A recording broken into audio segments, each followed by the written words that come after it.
documenting your life is so powerful, right? Yes. And this is a cool way for you to be like, dude, every podcast, everything that to see how my growth has developed and how you've changed as a person through all these little mini conversations, right? This is like our coffee conversations, but to a whole nother level, right? Yeah.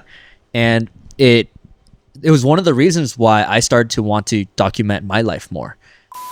Welcome to Guys That Listen. I'm Peter, and today you got special guest Jasper on the pod. Yo. Oh, welcome, bro. Dope. Thanks, Peter, for having me. This is super cool. Dude, of course. Thanks for your time. And can you introduce yourself to the audience? Yeah, so what's up, guys? My name is Jasper. I am originally from Fremont, California in the Bay Area, but kind of did a lot of my growing up in life down here in SoCal. I guess you could say that by trade, I am a DJ, but I would like to say that I have a very curious, I would say I'm like addicted to curiosity. And that has led a lot of the path in my life. I mean, honestly, after knowing you for so long, you live kind of many lives, to be honest. So what brought you down here? So my family originally moved down. And for me, it was, you know, as a child, you're like, when you move somewhere far away and you're like, oh, I don't want to leave all my friends. You have those moments, especially when you're young, like you don't get it as much. And you're like, oh, I'm going to miss all my friends, And it really, I would say it really changed the course of my life, right? Because I think if I stayed in the Bay Area, life would be very, very different. I would either be like locked up in jail or a lot of things based off of my environment and the people that I was around. So moving to SoCal was a huge reset that I didn't know back then. How old were you when you moved down? I think I was a junior in high school. Oh, those are the most like pivotal years too. Yeah. So it's when you're halfway through high school, right? Yeah. Like everyone's already clicked up. They all have their friends. They all have their friend groups and everything. But you come down to a brand new school, which is 2-3 times the size of the school that I came from. Oh, shit. And what school did you go to? In NorCal or SoCal? SoCal. I went to a school called Santiago High School. Okay. Right? But it's huge. Thousands and thousands of people compared to like my high school in NorCal. And it's like everyone has their friend group. And I'm like, dude, what do I do? It was a very non-Asian school as well. So I was like, it's kind of new to me, right? So I was like, shoot, okay, how do I navigate this world? So how'd you do it? A big thing was I came from a b-boy background, right? You knew me from b-boying and DJing and things like that. So the big part of my past that I don't talk about as much, and this is this is one of those things that really changed my life, was I was very heavily involved with like weed. Oh, really? Yeah. In high school? In high school. That shit. You know, it was one of those things where as a young child, I got into it super, super young. Not the greatest thing to do, but that was just my life, right? That was just what had happened. And people in school knew me as like, oh, he's that guy. He's that Asian guy that like likes to throw parties and do things, you know? And so very quickly it was because there weren't many Asians at that school, right? It's like, oh, he's that new Asian kid. He can b-boy pretty well. So it's like that stood out right off the bat when people are like, oh, who is this guy? So it was like a positive thing. Yeah, I would say it's a positive thing. That was my first introduction to like having friends in SoCal, right? And it's funny because if you grew up in Fremont, you knew there was like nothing to do there, right? It's like people just, all they did is like party and drugs. So you didn't really have much outside of like what people did back there, right? So when I moved to SoCal, my first thought was like, whoa, this is so cool. There's like a 24-hour Walmart next to me. I was like exploring that at 2 a.m. Different things, right? And it's pretty entertaining. Right? And I was like, it wasn't until I started to explore like Los Angeles and like Orange County, I was like, oh my God, there's so much more to SoCal. I realized where I moved to, Corona, is basically the Fremont of SoCal. And I was like, damn. Oh, shit. Like, I can't get away. Yeah. So then you basically became friends with everyone at school. You started venturing out to different areas. Were you always in a creative field at some point? Because you went from b-boy, now obviously doing DJing, and you're just a curious guy. So it's not like you stay in one lane, right? Yeah. I think a big part of all of that was when I actually left America. So when I was 19, I made a decision. I just up and left. Damn, you love moving, huh? Yeah, really, right? So the way it actually happened was I did go to Cal State Fullerton. I went there. I think this was maybe my sophomore year into college, and we had I think it was my Chinese teacher, right? I was taking Mandarin at the time, and I was like, you know what? I'm Asian. I should probably learn this language, right? Yeah. Taking Mandarin, and our final test was to create a video project. So I was like, okay, cool. I was like, what do I do, right? And I was like, well, what am I good at? I was like, I'm good at b-boying, right? So I was like, let me just make a b-boy video. But I did it in front of like a Buddhist temple. So I was like, that has an Asian feel to it. And then I just overlaid like Asian style music and things like that. And the thing is, we had to present this in our class, right? And I was over here like, oh, people are going to love it. Like b-boying, that's cool, right? And the students liked it, right? And my teacher afterwards was like, hey, Jasper, could you stay after class? Could we talk real quick? And I was like, oh, you know what? She's probably going to be like, that was cool. I have an opportunity for you. And the exact opposite happened. She was like, Jasper, what the fuck was that? What? She was like, that was terrible. That was not what I asked you to do. Whoa. She was like, you seem very uncultured. And I was like, damn, okay. Wow, she called you uncultured? She called me uncultured. But you know what? That was a moment where I was like, she might not be wrong. You know, I was like, she's probably right. If everyone else did that, and this was my thought process to get me here, she could be right. So that night, I was just like, I don't know what I was doing, but somehow I came across a China Airlines commercial, and it was like on sale. So I just bought a ticket that night. And that same night? That same night. And the next day, I was like, okay, let me pack everything up. And I think I told my brother, and then I was like, oh, cool. I'm just going to go to Taiwan. So, and then I told my dad because he's like, well, what are you going to do? I was like, you know what? I might just go out, little mini vacation for 3 weeks. Right. And so next day went to Taiwan, bought a one-way ticket because I was thinking like, I'll figure out when I want to come back. Right. Wow. But in my head, it's like 2 weeks, 3 weeks tops, you know, like, what am I going to do out there? Right. I don't know anybody out there. Mm-hmm. And went there, decided that I was like, this is cool. But I was sitting in the airport thinking like, damn, I didn't really think this through. I don't know, where am I going to stay? Yeah. Obviously, I didn't do well in that class. So I don't really know how to speak the language either. So I was like, all right, well, this is a time that is like, some people would be like, oh, it's kind of like when your back's against the wall, right? When you're like, what are your options, right? It's like, I'm not going to turn around and just fly back, right? So I was like, okay, cool. Let me just figure it out. I started Googling things, you know, like I'm very nerdy in that sense where I was like, I want to know everything about this. Like when I get into something, I'm like, I need to know everything, right? So whether it's like photo, video, DJ, all this stuff, right? I was like, okay, cool. I found this school and I didn't know at the time, but it's like the Harvard of Taiwan, right? And they just happened to be having like a summer school orientation. So like timing was perfect, right? And I went there and I was like, okay, cool. Let me sign up for a few classes. Like since I'm here, I might as well try to absorb everything, right? So I was like, I got an Airbnb. Sorry, not Airbnb, a hotel, right? And that's fucking expensive. Really? Is Right? it expensive out there? Well, if you're like spending like 3 weeks at a hotel, True. right? It adds up quick. Yeah, college kid too. Yeah. It's like, Yeah, and so it's like I didn't have a lot of money back then, so I was like, okay, cool.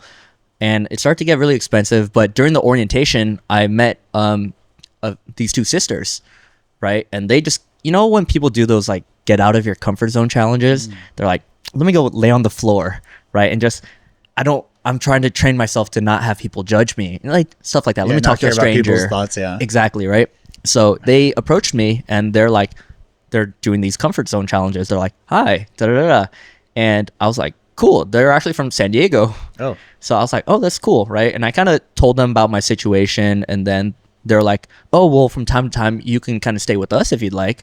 So I was just kind of like, because I couldn't afford to stay at a hotel completely, I was like hopping around, like different classmates, go to their house to stay at, go stay with these friends, and just kind of like hopping around. You're trying to, like, couch surfing in Taiwan. That's I was wild, couch dude. surfing. You know, and those 2 weeks turned into a year and a half. You stayed there for a year and a half? Yeah. So I went when I was 19, came back halfway through 20. So what changed? I mean, I'm sure a lot changed in you thinking that you were leaving to Taiwan just for a vacation and it became a temporary home. Yeah, I think I have a very addictive personality, which is why I don't do drugs like that, Yeah. right? Because I know that as a person, that's I would get into it, and I don't do things like that, yeah. right? And so, but I got really addicted to the city life out there, and So where'd you live in Taiwan? I was in Taipei, In Taipei, okay. right? But Yeah, there's makes another sense. city that I was like, I have a friend that stays out there, and I need to find a place. So it was a city south of Taipei. I think it was called like Sansha or something, right? So it's like back then the trains weren't built all the way, so you'd have to take a bus to the train station, take the train to another one, and then go from there. And I was Wow. like skating around, just being a little young hooligan, you know. And when you're a 19-year-old kid and you're in a country that you can drink legally, right, and drink on the streets, That's true. your mentality is totally different. You know, that's So how I got. what was it like? I mean, going there and you're like, whoa, I am now legal all of a sudden. Yeah. So, How do you even like process all that as like a 19-year-old kid? You know, you must be like, the world's my fucking oyster. I can do whatever I want. yeah, that's how I felt. I was like, wow, this was my introduction into nightlife. Actually, this is how It's crazy. You partied in Yeah. Taiwan first. Yeah, so that's like I didn't really like do things like that, and I was like, okay, let me like drink, go to bars, meet new people. I was like, that was when I decided to. Nowadays, people view me a little bit more extroverted, but I used to be extremely introverted, right? Like as a first grade through fourth grade, my teachers were like report cards like, hey, we think Jasper might have an issue because he doesn't talk in class. He doesn't.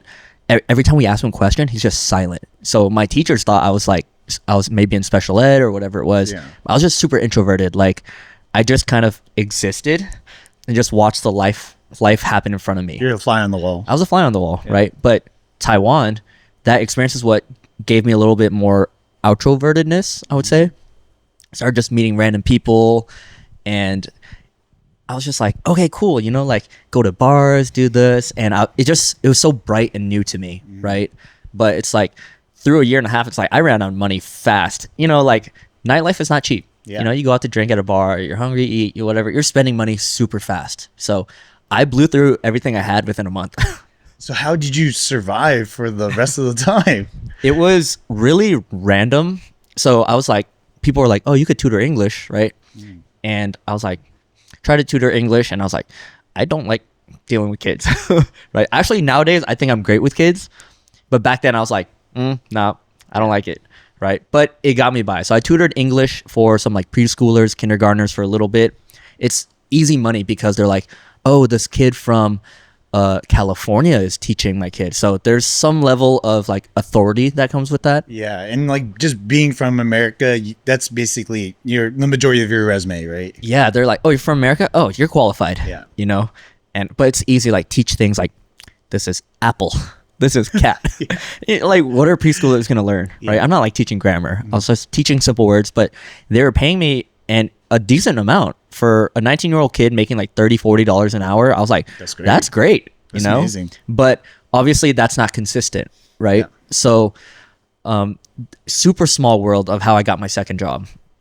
I went to this restaurant with my friends one night, and it was a brand new restaurant, right? You know how we have like boiling crab here, and it's like the Cajun bag seafood, right? That's very popular here. But at the time, it was not in Taiwan. So one of the very first restaurants that were like that, it was like the hype, right? And it was a place called, I think it was called Shrimp Daddy, right? That's a good name. It's a good name. It's a great name, right? It's a good name. But we went there, me and my friends, we were just like partying, right? Went there because I was like b-boying out there too, and checked it out. We're like, oh, this is dope. Like first time seeing it here versus in California, right? So we went in, we were like ordering, and I noticed that the server spoke really great English, you know, and you could tell when someone's from California. They say we have an accent, right? And I was like, okay, cool. So I was like, this guy's probably from California. But from the restaurant into the very back of their kitchen, you could see, I saw a Fremont flag. It was a California bear flag, but it said Fremont on it, right?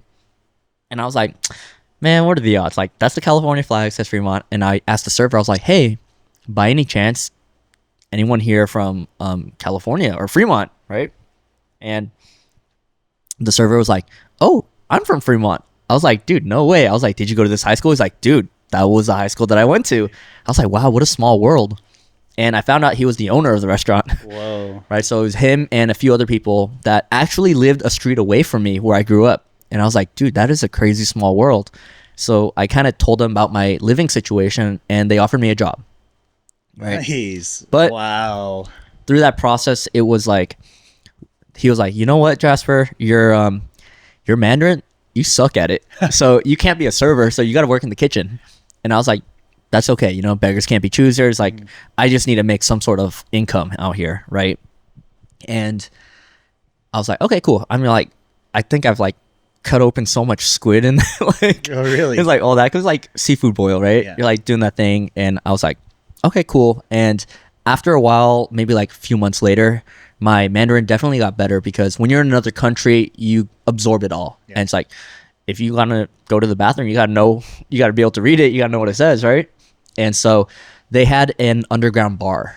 So the first floor is like the restaurant. Second floor is the basement was a bar. So I ended up working down there. And my job was to teach the local Taiwanese people how to play American drinking games.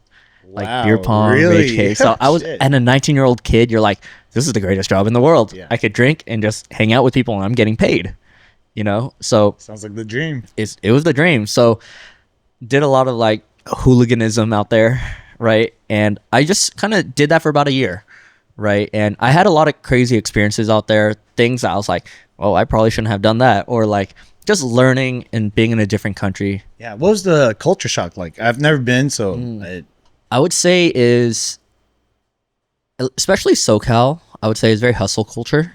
But out there, you would see people just hanging out on the side of the street, just drinking tea for the entire afternoon. So it's like, obviously there's like in the center of Taipei, it's like very city life. So it's like fast paced. But even within all of that, I was like, there's a lot of pockets where life is slow and people really just enjoy it. And that was, excuse me, that was a moment where I was like, why do they do that? Like, you're wasting time, right? And because I was in that mode of like, if you're not doing this, you're wasting time. If you're not having fun, you're wasting time, right? Obviously, my mentality has changed as I got older, but it got me very curious, right? And I've always been a very curious kid. Like when I was younger and I'm just curious, I'm like, oh, I'm bored. What do I do? Just go on Google, how to. I would pick a letter and then whatever popped up, I would try to learn that, right? So being in Taiwan, seeing that, I was like, let me try that out, right? That's when I started meditating, you know? that is a really random way of picking up Yeah. meditating. You see like a bunch of these old guys just sitting there drinking tea. And I was like, they're so slow paced. Like, okay, you know what? Let me try something that I don't really do. So let me try meditating. And I didn't like it. Yeah, I can imagine a 19-year-old that's with his brain going in 1,000 different ways, curious about everything, wanting to meditate. You know, it seems like the complete opposite of what you want at the time at your Yeah. age, you know? So when you picked up meditating, what were you looking to gain out of it? Were you just trying it because you were curious? I didn't really have an intention with it, but what I learned from it though was to shut up, essentially. Was to kind of be like turn off and just be in the moment, right? So that was to me very like, it taught me a lot about being present, right? And I think that's what a lot of people get out of meditation, right? Where they're like, you're in the moment, you're present. And so I actually got very good at meditating later on when I came back. And that's a different story. Okay, yeah. I think I know part of that story. I Right. think we talked about it before. But there's times where I can meditate for like 2-3 hours at a time. That's insane. But that was not in 2-3 Taiwan. That yeah. was after I came back from 2-3 hours Taiwan. is insane, dude. I do 10 minutes. I'm like, holy crap, that required all of my attention to like just remain in that space, you know? Yeah. But that's crazy. So you picked up meditating, you're living life as like someone in the back of the kitchen and also teaching people American like drinking games. So you're just living life at this point. But you've also moved around from Fremont to SoCal to now Taiwan, and gone through so many phases of life, from high school, college, to now going to school in Taiwan. What were your relationships like? It seems like you're always bouncing around. So what was it like? Like, how was making friends, or how was keeping friends, or just even building maybe in romantic relationships? Yeah. So one thing that I would say, like, bouncing around, what it taught me was to speak someone else's language, right? And it was actually a specific book that kind of really changed my perception on it. I can't remember. Oh, it's called Personality Plus. And I am not the type of, I personally don't like the whole Myers-Briggs, like the whole thing, because Me too. people, I feel like maybe it's true, maybe it's not true, but people tend to box themselves in a category. 100%, dude. Right. I hate that. And they're like, oh, I'm a Scorpio this, or I'm ENTP. yeah. I don't know what whatever it the is. fuck, right? Right. But they treat that as this is who I am. Yeah. And my perspective on that is I don't believe that you have a set personality, because you see it all the time where Agreed. your personality changes based off of your environment, and it could flip in seconds where people are like, oh, I'm introverted or I'm extroverted, right? But you look at the situation, right? You're around people you don't know. Most people might be introverted. They're not comfortable with it. Sure. Whereas you're with the homies, now all of a sudden you're super extroverted. So can you really say that you're an introverted person or an extroverted? Yeah, I do believe that it's like situational. I think majority of people talk about it as a generalization, So for instance, like if you have to talk in front of a group of people that are your peers in work about something you fucking care about and it feels like draining, yeah, of course, it's probably gonna feel draining to the extroverted or the introverted person. But yeah, I do agree that people tend to box themselves too much under that title or a label. It's just like, just be what you feel like being. Yeah. Obviously sometimes you don't have that choice if you're in a professional setting, because then if they're looking for a guest speaker, you have to be that outgoing guest speaker. Exactly. Right. But yeah, in that case, you didn't box yourself into that label. How did that book help you navigate since you were bouncing around? Yeah. So I think that's one of the few personality books in that sense that I actually enjoyed. Right. So the whole concept of it is, I believe it's a mother who was trying to study babies, right? Because you see babies, because I have a belief that you are molded by your environment, right? But 100%. Babies have no environment. They're like newborn, but why do certain babies why are they quiet? Why are some loud, right? So they have some sort of innate personality already, right? And what this lady did was she went around to go study all these babies. And I think for like 40 years, she studied like hundreds or thousands of babies around the world to see from where they were a baby to how they grew up and the type of person or career that they got into when they got older, right? So what I think that book really helped me with is learning how to speak someone else's language, not to make people hear you, but for me to listen and hear them, right? And an example to kind of like make that make sense in a sense would be, if you were to go to Japan, right, would it be easier for you to force everyone in Japan to learn English just so they can communicate with you? Or would it be easier for you to learn Japanese and then go communicate with everyone? Usually people would say the latter, right? So I think that's what that book really did. It taught me how to talk to someone for a few moments and be like, oh, this is the type of person you are. I'm going to speak your language to be a more effective communicator with you. That's so funny that you're saying all this, right? And the reason why I say that is because he runs a brand called Love Language, and that's like a really big thing when it comes to romantic relationships, right? It's like, what is the person's love language?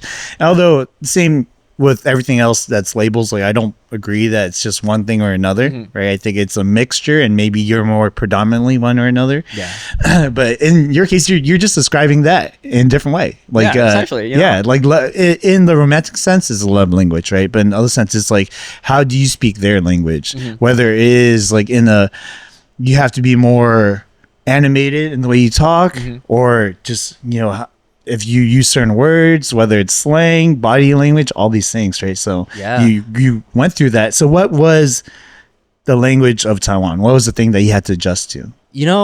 I think a big thing was people could tell that I was a foreigner right off the bat, because it's just the way that we act from California. Like I don't know how to describe it, but yeah, I know what you're saying. We have a certain persona that they're like, oh, they could tell that you didn't grow up there. Right. Whether it's not, they're like, oh, I heard him speak English. Yeah.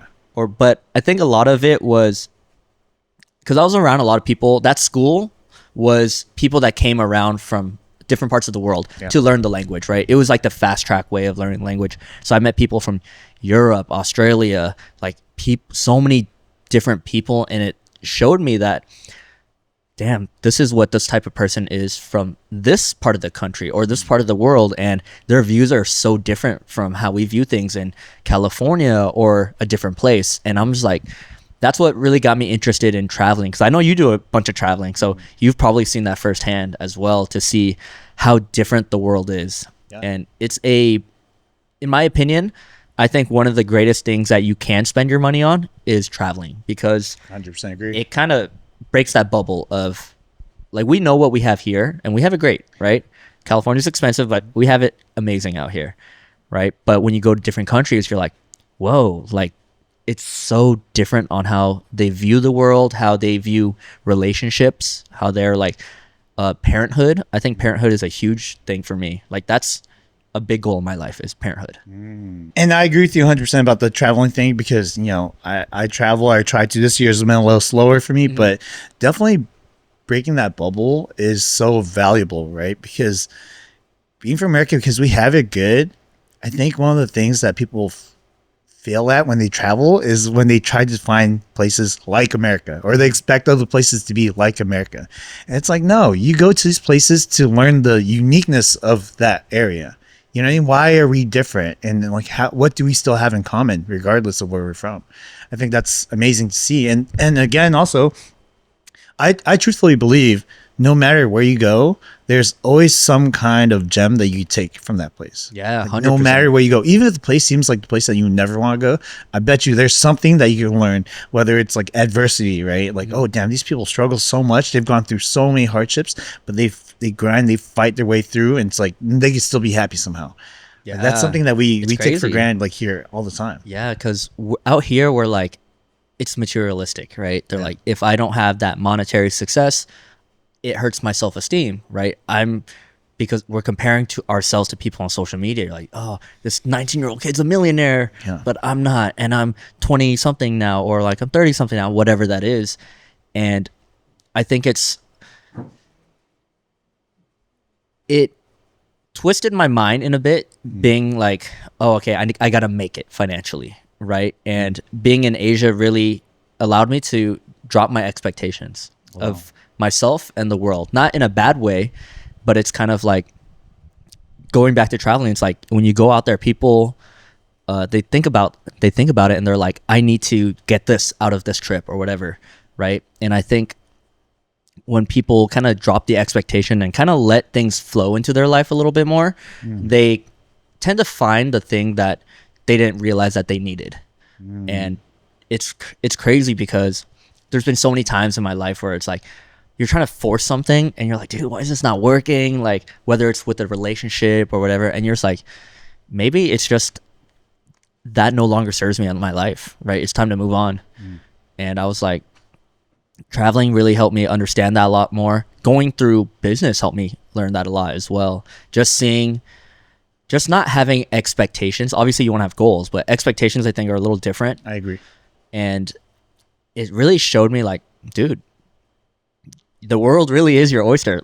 And so having experiences is what I chase nowadays. No, that's amazing because I think that's one thing that money really can't buy. You know, obviously it could get you out there and starting to be where you want to be, but like the whole experience itself, something you have to be present for. Yeah. And that's the only true experience that you could get. You know, going to like a tourist place where you pay for it, it's like it's cool. That's the same experience that everyone gets, but the unique ones that are unique to you, you have to be present. You have to be around people. And one of the things that I love about traveling is like meeting people while I'm traveling, you know. And it's there was this idea before that I had when I was younger, was that I don't want to waste my time, right? And it was to the point where I don't really want to meet strangers because we're probably not gonna be friends after this. But I let that idea go, and it's given me such like great experiences because now I'm like, I could meet this random person at a restaurant or at a bar or while doing something that we enjoy in common. Like we walk down the street and I meet this other photographer, right? And we talk and we chop it up. And I don't have expectation to be friends, just in the moment, just to enjoy it for what it is, you know? And it's allowed me to like actually be present and just, wow, holy crap, I can have this conversation in a whole nother country with this person who has only maybe one thing in common with me as far as like our hobby or whatever we're there for, and then just let it go. Yeah. You know what I think is super dope about that is that when you live somewhere, right, and the people around you, you start to develop a character, right? yeah. And these are the expectations that they're like, hey, I know this person, they're a business owner, they're this, so they start to have this expectation of that person. But when you're not even just traveling, but when you're in those situations like, oh, I'm walking down the street, meet a random person, let me talk to him for like 30 minutes. You will maybe never see that person ever again in your life, but you might spill the darkest things or the deepest things that 100%. right Yeah, to this yeah. person, because you're like, they have no expectation of me. They don't know who I am. Like, I feel I have a certain level of safety in that, right? Where you're like, I could tell him fucking everything, Yeah. right? And he'll walk away like, oh, dude, I just met a really cool guy, and that doesn't hurt you at all because. But if you're sometimes, right, not all the time, but you do that back in your hometown where everyone knows you, they're like, oh, you know what?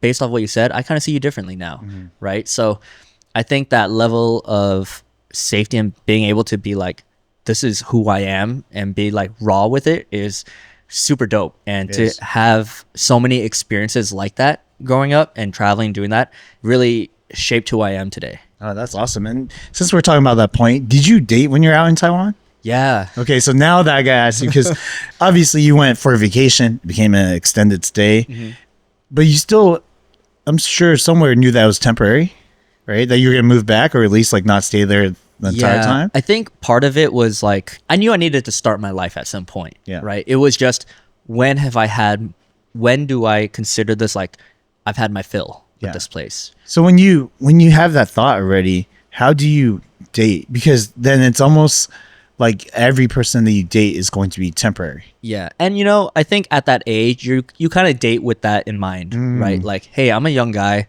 I know this is probably not going to work out, but in the moment, this is fun. These are my feelings, da da da, da, right? And so I think I was just more on the mindset of let's just have fun, right?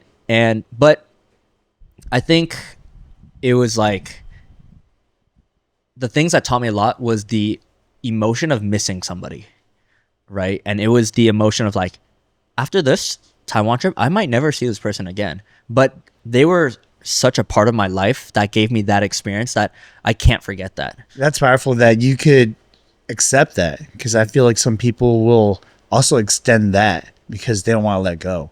You know, Yeah. it's like, it's such a great part of my life. Like, I want it to keep on going. But knowing that, to be honest, everything is temporary, right? Even the person you end up with is temporary at one point, whether it's through one of you guys die or divorce, like, it is temporary. But that's the beauty of it, right? And checking your expectations at the door and understand, like, hey, we can still make the most of it even though it's temporary, as with everything else, is such a great feeling to have. It's almost liberating that, okay, well, we might not have forever, but we have right now. Yeah. And we can make it great. Yeah, it's super cool to have a better understanding of it, right? Because I think when I was younger, it was just in the moment, right? I didn't think like, oh, this is great, da, da, da, right? It wasn't until I look back on it and be like, oh, that was the experience that shifted my mind into this new area, right? And it's really a culmination of all these little experiences that create you as a person. And was there a specific person that you were talking about, or was there a couple of people during that time in Taiwan? There is a specific person that comes to mind, right? And it was funny because I was like, there was definitely like an age gap for sure, but I was like, oh, you know what? Like, we had the same last name. If we ever seriously started to seriously date and we got married, we'd have the same last name. You wouldn't have to choose who takes whose last name. Yeah, so it was just like random funny thoughts like that. But I think that person was a pivotal point in my like romantic mindset of like, oh, I care about this person, right? Everything prior to them was like, this is what it is, like relationship, fun, right? But I was like, it hit a deeper part of my mind and like my emotions of like, damn, why is this person on my mind all the time? Like, why do I even care? Right? I know that we're gonna go our separate ways, but why is it even after like we gone our separate ways? Like, why do I keep thinking about this? And it's kind of like, you see that all the time where it's like, oh, I broke up with that girl, but I can't get her out of my mind. Yeah, the one who got away. The one that got away. That experience though of being like, just really like tapping into my like emotions a little bit more, because some people, I think a lot of men are very logical, right? And that's just women tend to be a little bit more emotional, guys a little bit more logical. Neither is good or bad, right? Yeah. It's just a little different, right? But that allowed me to tap into my more emotional side. And I was like starting to understand myself a little bit more because growing up, when you're like, an example is I have this thought that I smoked a lot of weed when growing up. Yeah. Right. But I do think something about that, it prevents you from, it keeps you kind of like childish mentality a little bit, right? Emotionally, at least, right? You numb those emotions. That's why people say like after breakups, like don't do drugs, don't drink, because you're numbing yourself instead of really going through it and feeling that. That was with that girl was when I was like allowed myself to feel these things. Oh, wow. Right. And this was like way past Taiwan. This is like I'm already back for like a year or two. You're still thinking about I it. kept thinking about it. I was like, oh, what if, right? But like, why did it affect me so much? Why did I think so much about this? But I think it was because it was such a new experience for me of, oh, I can start to understand my feelings a little bit more. And it really got into me of like, this is my self-esteem. Like, this is how I see myself now after I've gone through this. You've never talked to her since? No, I don't think so. Oh, wow. Damn. So that was it. That was like the last time. I guess so. All right. Damn. So you let her go Yeah. and thought about it for a long time. How did you end up processing those emotions? Because, I can imagine not being able to speak to this person and they're in a totally different country. You could think a plethora of different things and scenarios in your head. So what were you feeling at the time? Was it like sadness? Were you happy, just grateful for the moment? I don't think I was like too sad. Like obviously you're sad for a little bit, right? Yeah. But I think the underlying feeling that I got from all that was understanding, right? Because she was like 8 years older than me at the time, and I'm like 19, Yeah. And I really understood it. I was like, well, why would she want to be with this kid who doesn't have his life together and all this, right? A big thing that pissed me off was because all of her friends are that age, right? Yeah. And I'm, like young man confidence. You're like, I'm gonna beat the world. I'm gonna do all these great things, right? I was like that, right? And it's like all of her friends like, nah, that's stupid. Da, da, da. But she was the only one that was like, hey, you could do it, So that affected me a lot. I was like, oh, there's belief, right? If one, you just really need one person to believe in you, and that really gave me the self-esteem that I needed to pursue that, which funny enough led to everything I do today. Wow. Right. And I start to understand, and this is the biggest thing of like understanding. It's like when you're not the best situation or you're not the best for that person, you can let go, and that's okay. 100%. I agree with that, dude. It's like I see a lot of toxic relationships, and I think it's a level of selfishness. It's like, I want you in my life still, right? But you're not good for them, right? So it's like, hey, I need to let go and just let it be. I'm fucking close that chapter of my life. Yeah. You close your chapter, whatever it is. Just go on, live your life. That's just gonna be a memory. Yeah. Right. But it's like, it was a great memory. It was a memory that shapes the rest of my story. That's amazing, dude. And I think it's actually true for a lot of people in their romantic life. People try to not attribute things to their exes because it's almost like, I want to forget you. I am me because of me, not because of you. You have nothing to do with this success that I'm seeing right now. But I think in different ways, like, people shape you. It doesn't have to be 100%. you, as long as you can take the silver lining from it. And grow. I think that's the most important thing, because I always say this, like, relationships that are no longer together, they can still have worked out, right? Yeah. Meaning, like, they work out isn't like you gained something out of it. Whether it's like you learned a lesson or you became a better person, like, it worked out. Yeah. You're just not together. And I think that's eventually true for everyone, right? Like, eventually you won't be together because of the things that I talked about.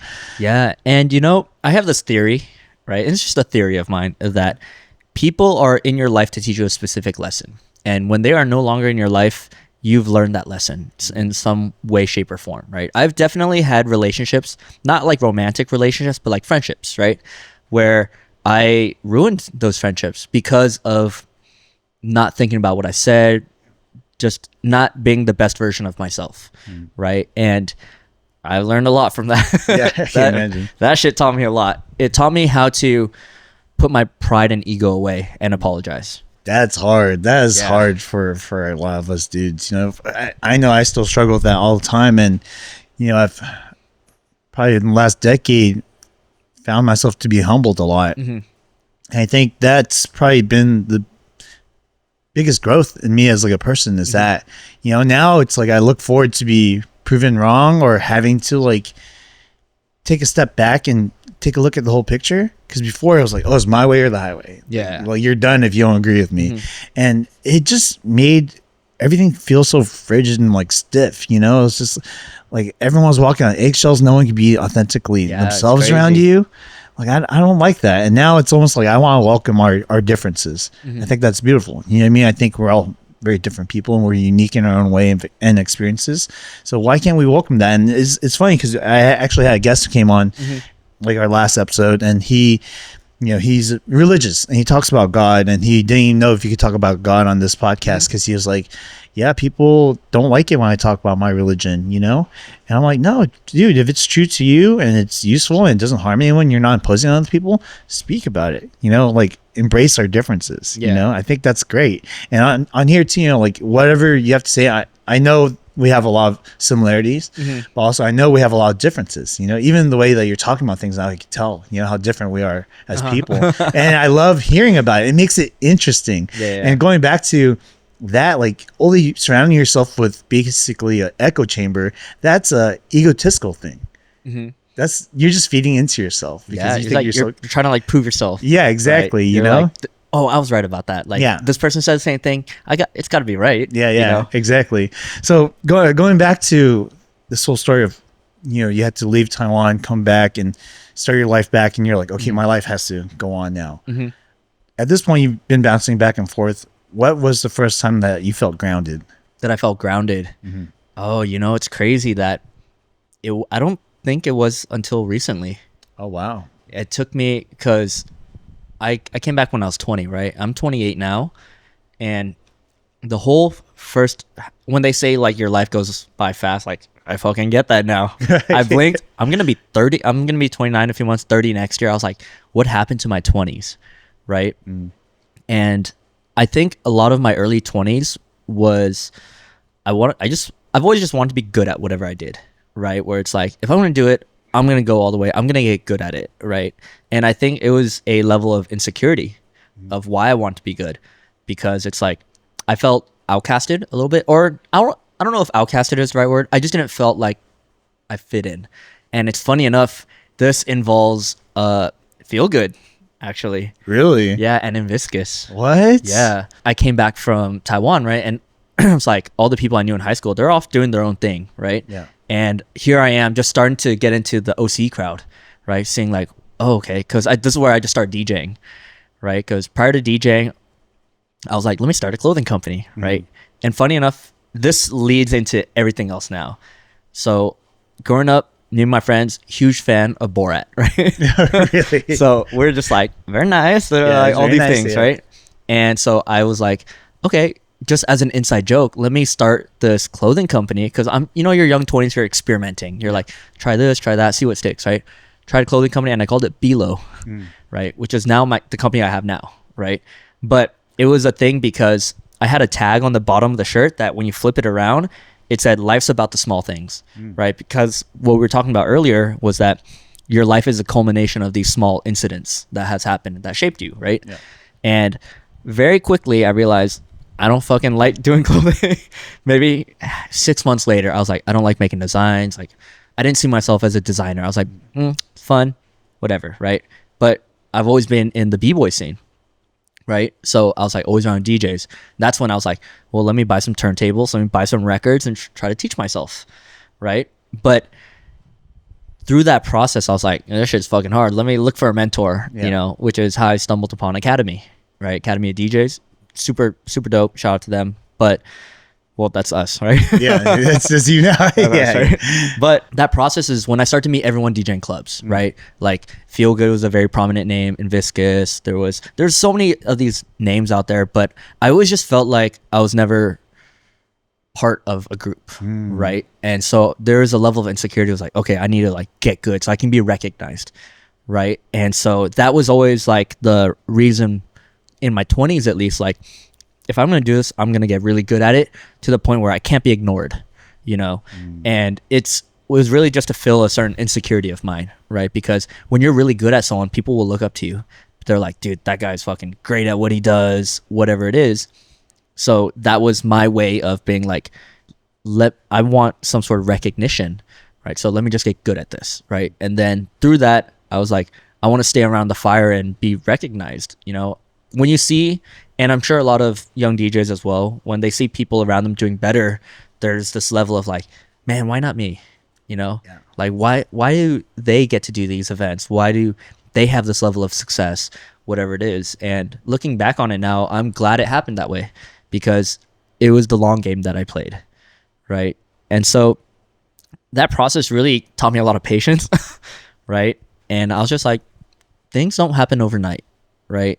And even relationships, it doesn't happen overnight, right? So I was like, let me invest in the people around me, which is why like I'll hit up people to like I'll hit you up and be like, hey, do you want to get coffee? You know, as we get older, our ability to meet friends and things like that kind of diminish, right? After college, you're not forced to be in a classroom with people. I don't think so much as our ability diminishes. I think our opportunity diminishes. You know, like we're not in a classroom full of like 100 something kids that we could speak to, you know. A lot of times we're just doing what we need to do to get by, and that's our main priority at the time. So going out of your way to meet up a friend for coffee or something like that requires extra energy outside of your day-to-day already. And I'm just like, you know, we're adulting, right? You get busier and things like that, and it's hard to find those moments, but those moments are a lot of the times that I really remember in my life, right?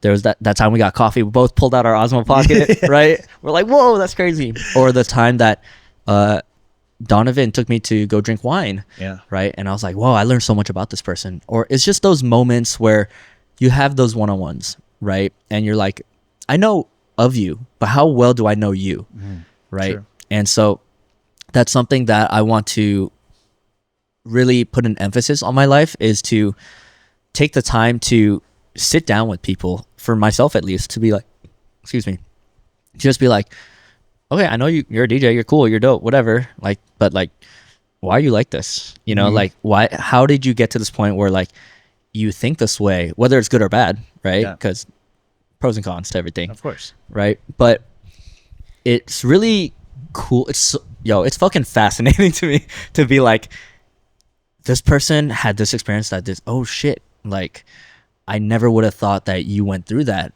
you know? And I started to learn a little bit more sympathy and have more empathy in my life. Right? That's literally one thing that I've been working at, especially through this podcast a lot, is exactly what you're talking about. Before, I would always hear people, oh, you need to be more empathetic. I thought I was very empathetic, but I was like, what does it mean? How the fuck do you do that? And only until it was like, I would take time to listen to people's stories and understand them, that I really gained that perspective of like being more empathetic. And I'm like, I think that's how it works though. Like, don't quote me on this, but like talk to someone and really listen to their story and why they are the way they are, you know, and then not in a judgmental way, you know, don't fill the gaps by judging them, you know, allow them to explain themselves. And ever since then, it's like, I find myself more empathetic, but also like less, I don't want to say the word hateful because it's kind of strong, you know, but I feel less annoyed by certain things. I'm just like, okay, there's something there. There's a reason why people are the way they are. Maybe not even the way they are permanently. It might be just like a temporary on this day, you know, like, holy shit, this person I didn't know has been working 120 hours a week, and no wonder why they're so like uptight and strung up, you know, like, oh shit, that makes sense because you've been grinding. And why don't you have time for people? Oh shit, like you had to provide for yourself since you were like 13 because your parents were there. Okay, it makes sense because everyone has so many things going on with their lives. Like, how could you think that they're doing something just to annoy you out of malice? You know, a lot of times they don't mean any harm and they're just going through their own shit. Just be ignorance. Right? They just don't know. Completely. Right? And that's okay at the end of the day. Right. I think that kind of going through a lot of these experiences in my 20s, it's like, it was a lot of like grinding, like, okay, let me do this. Let me try to get to the top here. Let me try to get to the top there, whatever it is. But along the way, there's a lot of moments that they kind of ground you a little bit. Right. a big one for me was when my best friend committed suicide, right? Oh shit. And so this was it was at a very high point of my life where I was like, things are going well, things are going great. Wow. And it was, you know how we have these Academy of DJ graduations, like big thing, right? It was in the middle of that, right? And what's crazy is this is why I was like, okay, I put an emphasis on, let me check in on friends sometimes, you know? And this was my best friend growing up. We were like brothers. He was the guy that he was like, hey, you should start this clothing thing, right? He was like my Borat brother, right? And one day, like earlier in the day, like, or he called me. He's like, hey, he's like, how you doing? Da, da, da. And it just sounded like he was happy, you know? Like we went our separate ways, and he used to live at my house for a while. I kicked him out because he had a drug problem. And I'm like, as your friend, this is not good for you, right? Like I need you to fucking reset. Like you got to get the fuck out of my house. You got to do what you need to do, right? Yeah. And I think back about those times, whether or not it's like, was that a good decision or a bad decision? Because if maybe I was his light of the tunnel, maybe I was his reason of not going deeper into that darkness, right? But during Academy of DJ graduation, I get this call, right? And they're like, it's a voicemail from him, right? And he was just like, hey, bro, like, what are you doing right now? Can we talk, right? But I'm like in the middle of handling so many things. So I'm like, oh, this is like the last thing on my mind, right? So I didn't pick up. Next morning, I was about to go on a trip to Joshua Tree, and I get this call from my other best friend growing up, right? And he's like, hey, so his name is Vish. We call him Vish. He's like, Vish just shot himself last night, right? And so it was very like heavy on me. Yeah. And I was like, dude, I'm about to go on this trip, da da da. And I was like, and nobody knew the reason why, right? And after I found out the reason, like all of our friends found out the reason why, it was very angering because it could have been prevented, right? And that's where I start to put a heavy emphasis on healthy relationships, because it was his girlfriend that really fucked him over and made him shoot himself, essentially, you know. And she, while his body was in the bathroom, she took all his jewelry, took everything, right? She went to his parents' house down the street because she didn't want to use the bathroom. There's blood everywhere. She used their bathroom, didn't even say anything, came back and just kept gaming, right? Because all this is on video. It's crazy. What the right? fuck? And then through that process, like all our close friends were like, dude, fuck this girl, blah, blah, blah. Like, how could you do that? Like, imagine a whole day goes by. Like, she didn't even call the cops for a whole day. She was just gaming. Does she have like a drug addiction or anything? I don't know. Like that? I don't think so. That's not normal. I met her once and I was like, she didn't seem terrible, but I don't know if it's like underlying evil or whatever it was. It has to be something, because that's not normal, it's not dude. normal, that is right? not normal. Like, yeah. Imagine there's like a dead body in the bathroom, and you're just gaming for the next like few hours, doing your own thing. Like mentally, like how could you, like, you know, like I can't fathom it personally, but that was a very heavy time for me. How did you cope with that afterwards? Because hearing about it, yeah. I wasn't there. I can't say it's no one's fault. I don't think, suicide typically is anyone's fault, even the person who's like doing the acts. Because at that point, it's not really, you're not in the right state of mind most of the time. I'm not saying no one, very little people are thinking like, I thought this all the way through and this is what I want. Yeah. It's very few. I can't say it personally, but sometimes it just happens, right? It's like, I had a gun, this is the moment, decision, it happened, like can't go back from it. Yeah, because I actually had a friend who did the same thing over a girl. It's a girl. Like, I'm not saying it has to be like a girl who does it. Just relationships make fucking people crazy, right? But in his case, he was like part of gang life when he was younger, and he was just like fucking up out here, and he was like, I need to move, so he moved like to the south. I'm just gonna move, get away from all this shit, and like make my money. She ended up like visiting him, and that's all it took. Like that one time she visited, he shot himself, and it's just like, damn, you know what I mean? Like I mean, obviously there is some kind of mental instability there. It's for sure, but at the same time, it's like, dude, like how far do you need to go to do that? And this is, how are you feeling? Like it's hard to understand because I really haven't been there, right? So I could never understand his position, what he was going through. But to think about the time, like, man, what if I did pick up that call? That maybe he would be here today. So a big part of me thought about like, I was like, I blamed myself emotionally for it for a while, right? And I was just like, it's not my fault. I came to a conclusion over a long period of time, like, I am not at fault for this, right? I could have been there, right? Ultimately, what happened, right? What I really took out of that is that I will, for my friends now, I will be the friend that be like, hey, you're fucking up. Like, because I see a lot of, this is a big thing when I moved to SoCal. I saw a lot of like, I don't know if fakeness is the right word, but I saw a lot of like, people want to have friends. They don't want to show the ugly side of them, right? They show the best side of them, Yeah. right? And they're like, I'm afraid that if I show you this other half of me, you won't like me anymore, right? And nowadays, the way I see it is like, hey, dude, it's okay. Like, we're not perfect. Like, let me tell you all the dumb shit that I did, like how I fucked up, you know? But it's okay because we all have our darkness, right? But do we have a friend that's willing to hang on to us? Do we have a friend that will kind of give us that light that's like, I'm here for you as a person, not what you want to present yourself to the world, right? If you're fucking up, I will tell you you're fucking up, right? I will have that sit down conversation with you of like, dude, this is, your life is like this right now. Like, at least from my perspective, in 5 years, I think you're going to be in the same position. You're doing this, right? And so now I care for people a little bit more, that I'm just like, I don't want to see them suffer.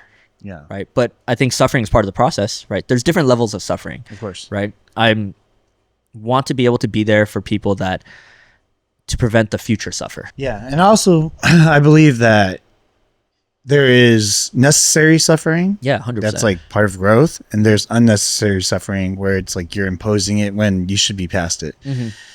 And that's tough because when it comes to a friend committing suicide, there's no longer a choice, right? That choice is done. It's far gone. And you have to deal with that for, I don't know how long you had to deal with that. I'm sure for a while it was holding heavy on your shoulders. Did you, because your other good friends called you, was it something that you overcame through talking to people, or was this something that you had to sit with yourself for a while and figure it out? You know what's crazy about it is that, not to say that I got over it really fast, but within the next day or two, I kind of accepted it, right? And I think that was a big part of my like time in Joshua Tree. I really sat with it, you know, like, and a lot of times like we're in this like whole hustle, like I got to get my business going. Like we're trying to suppress our emotions to think super logical and be like, this is the best move to do here. This is the best move there. But during that trip, I was like, let me just zone out the world, right? Let me just think about all the like the good times, right? The times that we went through that has shaped me, right? And I came to a point where I was just like, dude, I accept it, right? He is no longer here, right? What is the point of me sitting in my own shit, right? I just have to accept it, deal with it, move on, right?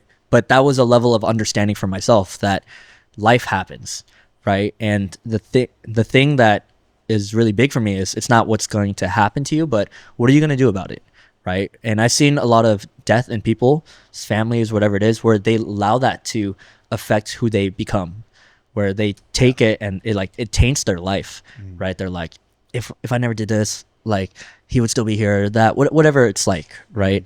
And so I'm just like, I think learning to accept is a big thing. Definitely not easy ever, you know. No, I still don't know how to talk about it. I've always been a person where it's like I kind of want to laugh about it because that's my coping mechanism, right? You know, I'm like, well, you know, at least they did whatever they could during that time.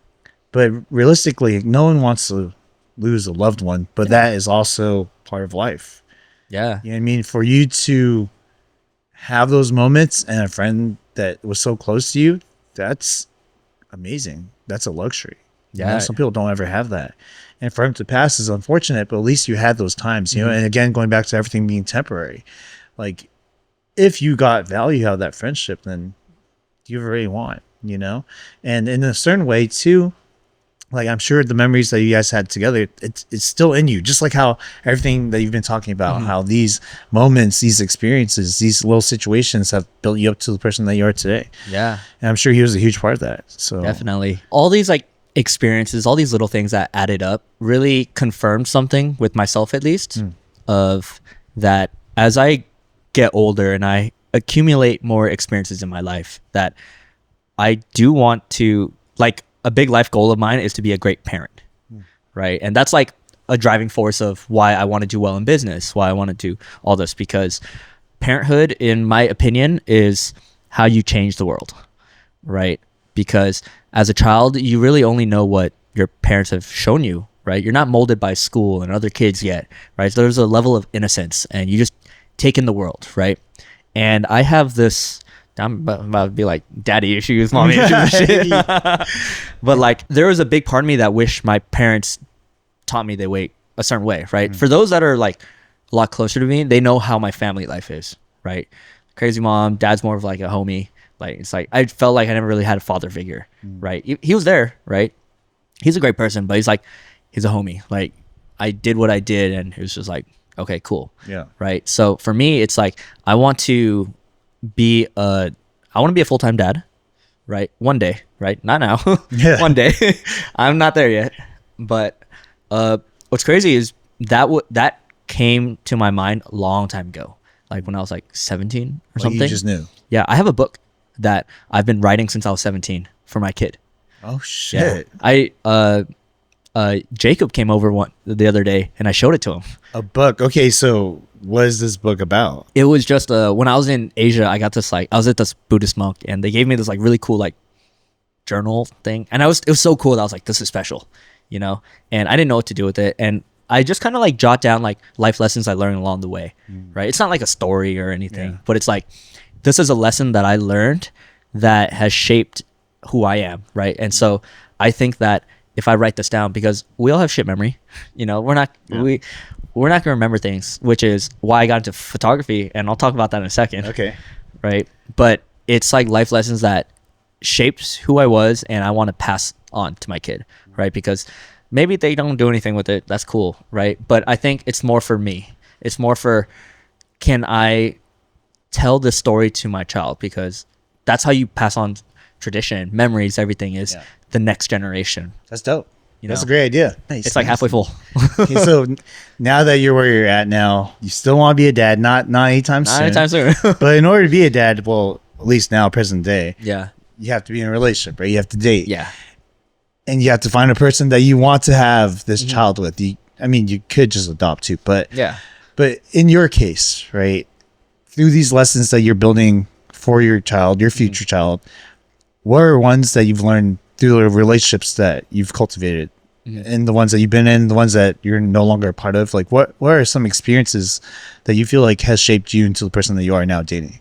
I think it's a lot from making mistakes. It's a lot from being a dumbass. Yeah, it's the ones that sting the most usually. Yeah, and not just like romantic relationships, but just even like friends. But like, there's been times where I look back, I'm like, why the fuck did I say that? Like, was I drunk? Did I like, what did, stupid, right? Yeah.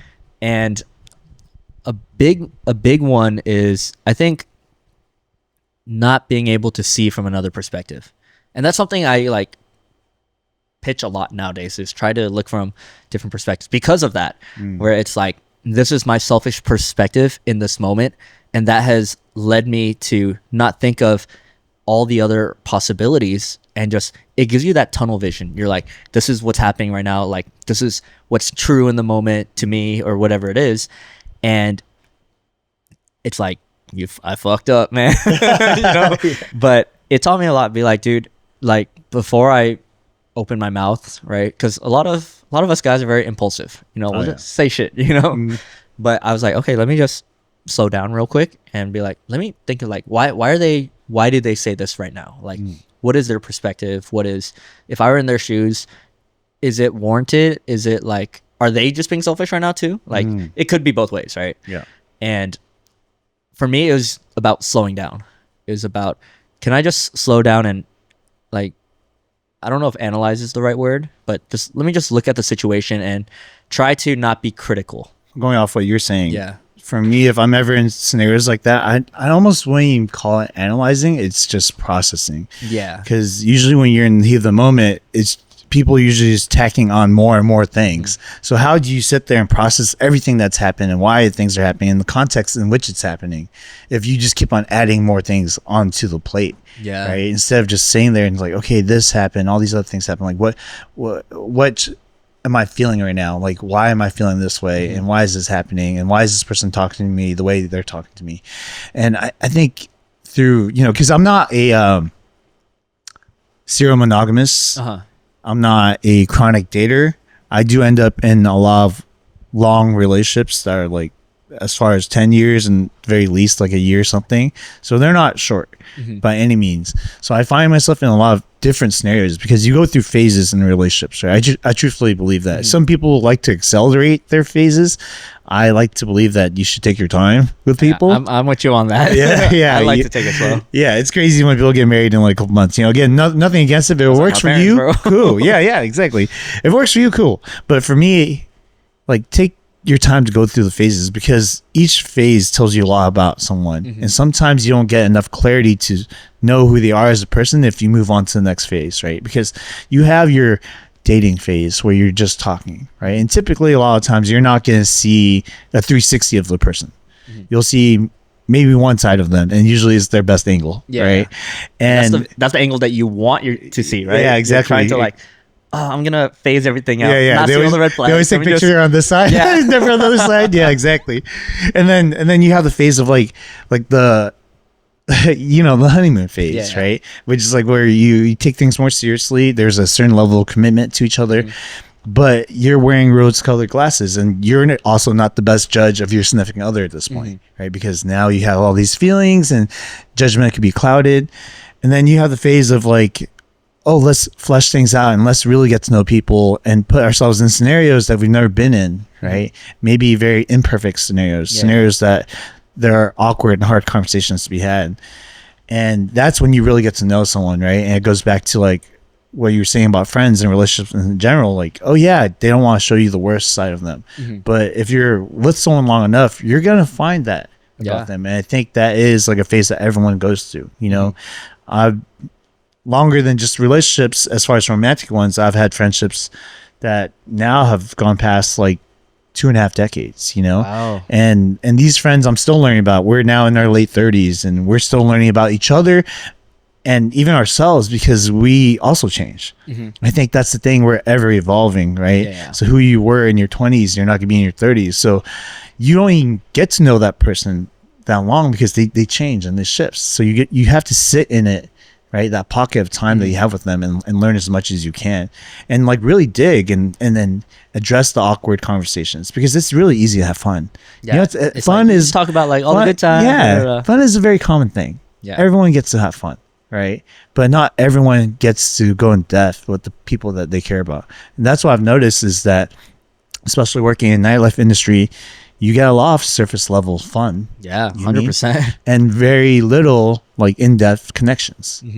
And I think that's something that people are striving for more now. They yearn for it, but they don't know how to do it because at this point you've spent most of your 20s acting like that now how do I reach out and talk to people and really connect at this point in my life, what I mean? And you're doing a good job with that. I'm be honest with you. I'll give you your flowers, bro. You're killing in the game with that. The fact that you can reach out to people that you want to build genuine connections with outside of things that you're already doing like 10 different things at once. So like that takes a lot of guts. It also takes a lot of like, I think one thing that you do really well that I think a lot of people can learn from is like you value other people's time. I think that's so important as a person who's constantly moving around. Right. It's like to show them that, hey, one of the best things I could give you, one of the most valuable things I give you is my time. And if you're doing the same, I'm going to be here and I'm going to be present. I'm going to appreciate you for that. And that's dude, you got to unlock, man. I got to give you your flowers, bro. Yeah, of course, man. I was going to say this earlier, but it totally slipped my mind till now. Right. I think it's super dope that you created this whole thing, right? Where you're like, let me talk to these people, get to know them. Right. Because you think about stories of like, documenting your life, right? Of like, I don't know, an example is like Anne Frank, right? They're like, oh, we found this book, right? And it documented her whole life. Like, if that never happened, if she never documented it, we would have never seen this crazy other perspective, and like the story would never been the way it was, right? So seeing you do all this is super cool because it gave me sort of this validation. I thought about this like a few months back. It's cool because it gave me this thought of like, and I think, I don't know where the thought originally came from, but when I saw your podcast maybe a few months ago, right? Like it just kind of reaffirmed that documenting your life is so powerful, right? Yes. And this is a cool way for you to be like, dude, every podcast, everything that to see how my growth has developed and how you've changed as a person through all these little mini conversations, right? This is like our coffee conversations, but to a whole nother level, right? Yeah. And it was one of the reasons why I started to want to document my life more, right? Because that and a K-drama that I watched where this girl lost her like memories and things. And I was just like, I thought about it one day, like if something happened to me today and I lost my memory, right? The only thing that would hold true, like none of that would be true to anybody else besides myself, right? But if you were to document your life, you could just rewatch everything, be like, this is who I was, right? Whether it's like some people like to journal. I used to journal a lot. I don't know why I stopped. Life. Right? I actually have a lot of fun just writing, like not even like anything intentional, just doodle, like right? It's just fun for me. But that's why I started taking a lot more pictures, right? Because I always saw you like, even the last like 5 years, 6 years that I've known you, every time you like post these like travel things on like Instagram, I saw that, I'm like, dude, that's sick. So like Instagram is now looks like a resume now, right? And people see like, this is who you are, this is what you do, right? And a lot of people post a lot of stuff out there about like, I'm a DJ, this is my profession, I do gigs, so you want to get booked, whatever. But I saw a lot of like comfort in your Instagram because you posted a lot of like, these are my travel adventures. And through these pictures, I was like, I could kind of feel like this is the moment that he captured, like how he felt in that moment and the reason why he felt like he needed to capture that, right? So, and to me, it was very comforting and it kind of validated like, I should take more pictures, 100%. right? And it was after that one time, like we both had our Osmo Pocket and everything. And then I was like, I want to just take more pictures of life and my friends, because growing up, if I were to look back at my childhood, I was like, I don't have a lot of pictures, right? And so if I lost all my memories, no one would know whatever happened, right? And so that lives and dies with me. But through pictures, there's a legacy, right? So I thought it was super dope. So I just want to give you a lot of props for like seeing that, because a lot of people, and I think a lot of people just don't feel, or they don't know that other people appreciate them, right? Because to them, people are always bagging on themselves, right? And they don't feel that like, and people don't vocalize it where they're like, hey, I'm proud of you, right? Or like, you did something years ago that you might not even know, but it affected me today. Thank you, dude. Thank you. Yeah. That means, dude, that means so much to me because like aside from just me traveling and taking photos of like travel photos, like I try to capture everyday life too, and sometimes I forget because you get busy.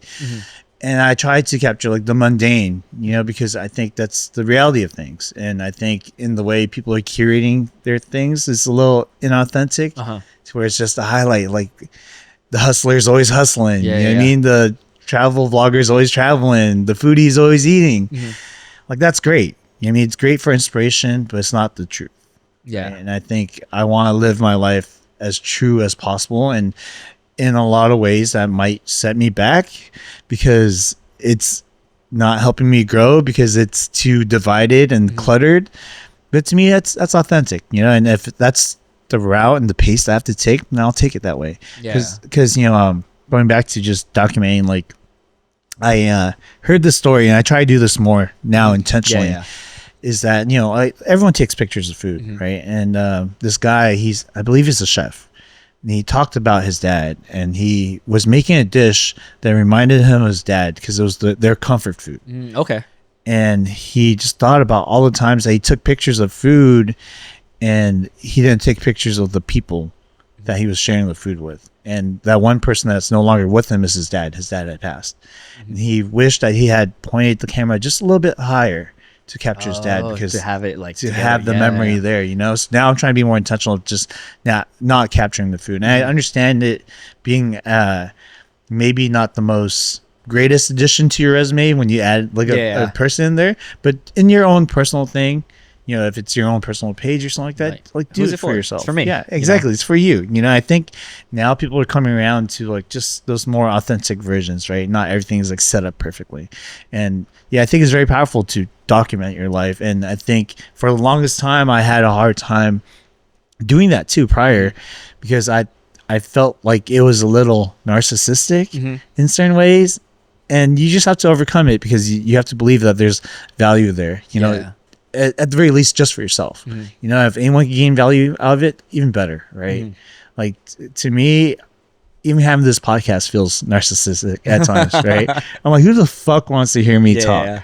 But at the same time, if I believe truthfully that I have some value to bring, you know, whether it's just a little bit of joy in someone's life or maybe something they could take and apply to their life, awesome. That takes away all the other worries of being judged for maybe just being narcissistic, you know? You know, I think there's another layer to that as well, right? It's like, we don't need to post everything that, like these pictures, and you and I probably have had the same thought in the past, and many other creatives as well, like, it has to be perfect. Right? Like, would I post the composition, this DJ mix, whatever it is, has to be presentable to the world, right? And so I'm not the greatest photographer by all means, right? For me, it's definitely a hobby of like, I just want to capture things. Like, my friends are having fun, you know, let me take a picture of that, you know? But there's a lot of like pictures and videos I've taken just by myself where I don't post it because I'm like, well, I mean, it's just in a hard drive. Because, and then there's times where I'll just look back on it and be like, damn, I remember when I started, and this is recent too. This is like this year, you know, but I was looking back on videos in like February or like March where I was like, damn, I remember me trying to come up with this concept and talking about it, but I was just like 3 a.m. and just be like, dude, I'm in my head right now, like just talking about the struggle or like my thoughts. And then I'm like, no one ever has to see it. But I think the act of when I was trying to just get it out, it gave me a lot of clarity, right? Of being like, oh, dude, like I can look back on this. It's your own diary, you know? And, you know, like growing up as like a teenage boy, oh, diary, that's ick, you know, like all that shit, right? We have a diary in so many different ways. For some people, it's public, right? On Instagram, TikTok, social media. For others, it's very private, right? Whether it's writing in a book, whatever it is. And it's super dope to see these experiences, and everyone's like personal diary or the life that they go through is connected. Like, we're all connected through some sort of web, right? And your experience that you really valued one day and your other friend that was with you that day, right?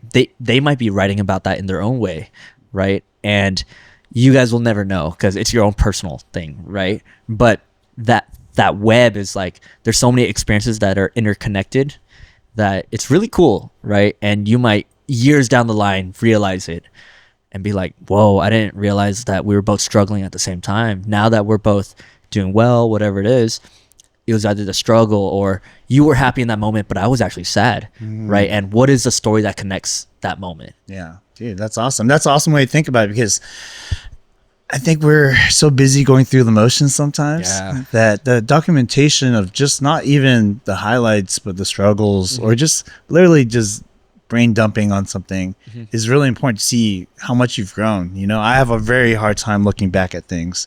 Like when I do, I appreciate so much. I'm just like, wow, this so much has happened. I've grown in some ways, regressed in others, you know what I mean? Because we're humans, right? We're not perfect.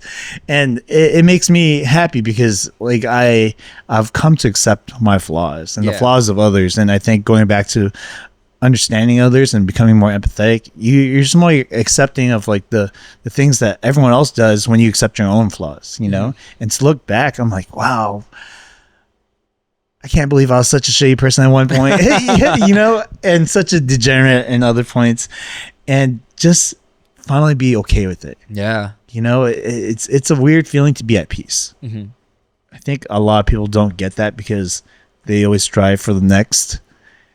And sometimes that's unattainable, right? Like constantly going to the next, never being happy with what you have, and just being okay in the mundane is like impossible for some people, you know. And I've come to like be more appreciative of those tiny moments, you know. I've talked about it a couple times where it's like I just literally look around at what I'm doing. I'm like, wow, I get to do this, and that's amazing. You know, I get Yeah. to sit here and have a conversation with you and go into depth about things, and hopefully inspire other people to have like these talks with their friends. Mhm. You know, it's crazy how far along we could go if we just kind of show each other the way. You know, I talked about this earlier with one of my friends that society is built on other people's experiences. Mhm. You know, imagine Wow. like medicine, where it would be if everyone had to start from zero and no one passed on their knowledge. Yeah. We probably wouldn't be that far, you know, but because of all the achievements and all the research and data that's put out there, we could learn that. And same thing with like relationships, you know, like if we were just be on our own and figuring this whole world out and never learning from each other's experiences, like we would be so far back. We would not be where we are as a civilization, Yeah. you know? And as human beings, and now learning how to be fulfilled as a person is such a hard thing for guys to talk about, because our fulfillment should be in our need to provide, right? Yeah. And that's what we've Like learned. this whole masculine, Yeah. like I'm a provider. I make money. I'm gonna do this, you Yeah, know, yeah. like. But I don't know, man. It's crazy to hear. Like it all kind of falls back on like we want to pass on something to the next, right? Whether it's to your friend, to a child, whatever it is. And funny enough, right? Right before I came here today, right, I found my first white hair. So right, I was just looking in the mirror, and then I was like, what is that shiny thing? I was trying to like push it off, and I was like, holy shit, this is my first white hair. And it gave me a realization. I kept thinking about it on the drive here. Wow. That was like, our lives are finite. You know, growing up, you think like, I have all the time in the world, right? And then I started thinking, I was like, when we feel young, you know, like I have friends that are like 30, 40, but they act like they're 20. They're young on the inside, but our physical it's not gonna get younger, right? We have a finite amount of time. And so throughout this time, that white hair, I was like, holy shit, bro. Yeah. But it really made me think that I really want to be a great storyteller, right? And because stories is what people get drawn into, right? Why do you watch movies? It's a story, right? But prior to documentation, like movies, writing things, like thousands of years ago, whatever it might be, how did they pass on knowledge? Through stories, Yeah. right? So that's why I think all these conversations that you have with people, that I have with people, it's just mini stories being told, right? And creating that new memory for somebody else. Well, I think it's super fucking cool, which is why like when I talk to somebody, I'm like, dude, like I never thought about that perspective. Like you could be like way younger than me, right? I think there's this whole stigma of like, if you're older, you have more knowledge, you have this. But when they say like age is just a number, I've heard that like people like, I get it, age is just a number, but it really didn't hit home for me until this year, until I started to like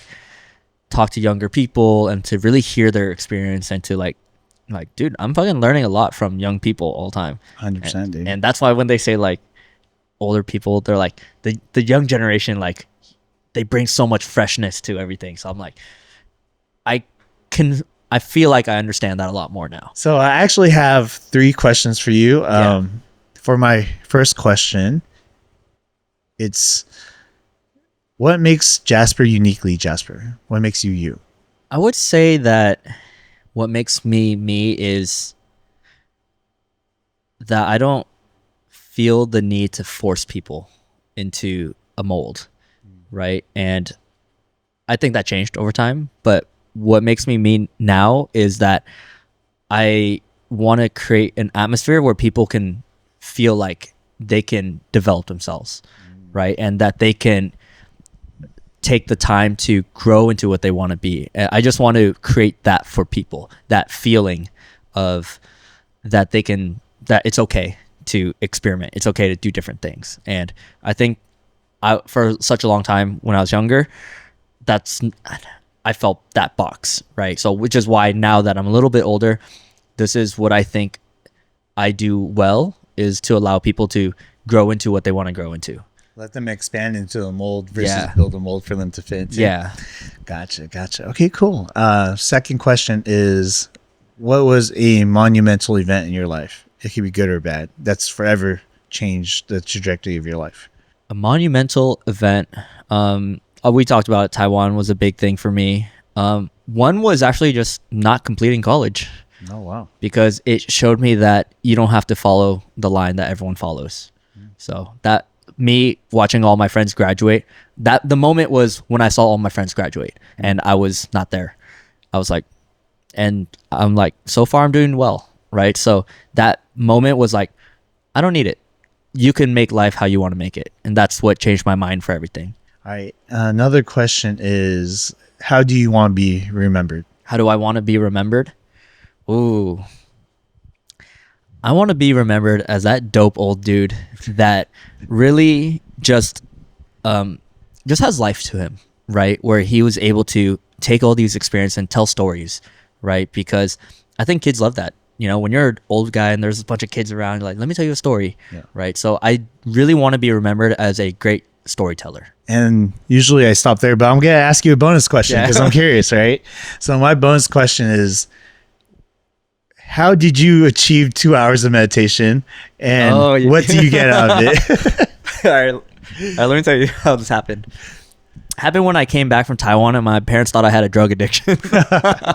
So they sent me, what's the garlic place? Gilroy or something? Oh, yeah. So they sent me to this farm on Gilroy, and he's like a doctor from China who he was about to leave. I don't know how my parents knew him, but he was about to leave America because the Chinese government was building him his own like hospital or something. And this guy's super spiritual, right? Or I don't know if spiritual is the right word, but he didn't fuck with modern medicine, right? So my parents lied to me. They said, hey, you're going to meet this guy, you're going to do this, right? And when I got there, the guy was like, okay, cool. We're waking up at 3 a.m. every morning. We're climbing this mountain. Give me your phone. He locked my phone away for 2 weeks. I had to stay with this guy for 2 weeks. And he's like, you can't eat anything. He's like, anything processed, whatever. You have to find your own food, right? So I had to go like pick leaves and like fruits and shit. And the only thing, all he had for entertainment, right, was just a bunch of these books about like health and like, but they're all like Chinese. So I was literally had nothing to do 2 weeks straight. Like if I'm hungry, I got to go pick plants and shit to eat, you know? So all I could do was meditate. So we would have meditating sessions at the top of this hike. And then when we get back down, meditate for another like 20 minutes. And then that just became my form of entertainment was just meditating. And so I just did it so often that it was so habitual that I was like, there's times where I'd be like, dude, 2 hours passed, 3 hours passed. I was like, oh my God, like my body's numb, but like my mind is just clear. And that was just, I got really into meditation. After that trip, not so much. I did not really meditate anymore after that, but it was a very interesting experience for me. Do you use the benefits of meditating sometimes though? To me, meditation is not, it's a little different to me now. For an example is when you think meditation, you think like, let me close my eyes. Let me just, no thoughts, whatever it is. For me, it's the feeling of meditation is doing certain things, right? Like for me, making coffee, right? Instead of just like making coffee, it's like I watch the water heat up. I'll grind the beans and I'll just watch it like it bubble. Like to me, that's meditation now. Like being very present. Yeah, being super present. To me, that's what it is, right? Whether it's I'm just hanging out at the park by myself, because one of my favorite hobbies now is to just hang out in my car at the park and I just like have a coffee or like a little Jamba Juice or something. And I'm just watching things. It sounds like such a fucking old man thing to do. Yeah, but you're those guys in Taiwan that yeah, really, dude, it's crazy. But I find a lot of enjoyment in that. Yeah. So it's like a hobby of mine now. Like, let me just go to the park, sit down for like an hour, just watch the world. Man, Jasper, thank you for coming on, bro. Thank you for sharing like all your knowledge. As a person who's like a decade younger than me, I've always appreciated your thought process, and I feel younger having you here, dude. you cut the age average down. But aside from that, man, I wish you the best of luck in everything that you do. I love you sharing your passion, your goals, and the fact that you want to be a mentor is so admirable. You know, I love that for you and the people that you're going to impact their lives. So thank you again, man. Yeah, thank you so much for having me. This was awesome. This is a great experience. Thank you, dude. Thank you. Can you let the audience know where they can find you? You guys can find me on Instagram at Disaster Jasper, or if you guys want to hit me up on my socials, or I just said that, right? Yeah. Y'all can find me on Instagram, Disaster Jasper. I run a wedding company called Bilo Events and Bilo Media, nightlife party called Love Language. So if you ever want to come out, if you ever want to hit me up for a cup of coffee, you know where to find me. Yes, sir. And I want to thank you, the audience, for watching all the way through. It's been a very enlightening podcast. You know, maybe I need to go meditate a little bit more. But make sure you guys like, subscribe, and comment below what you guys want us to talk about next time. And remember, live fast, eat ass.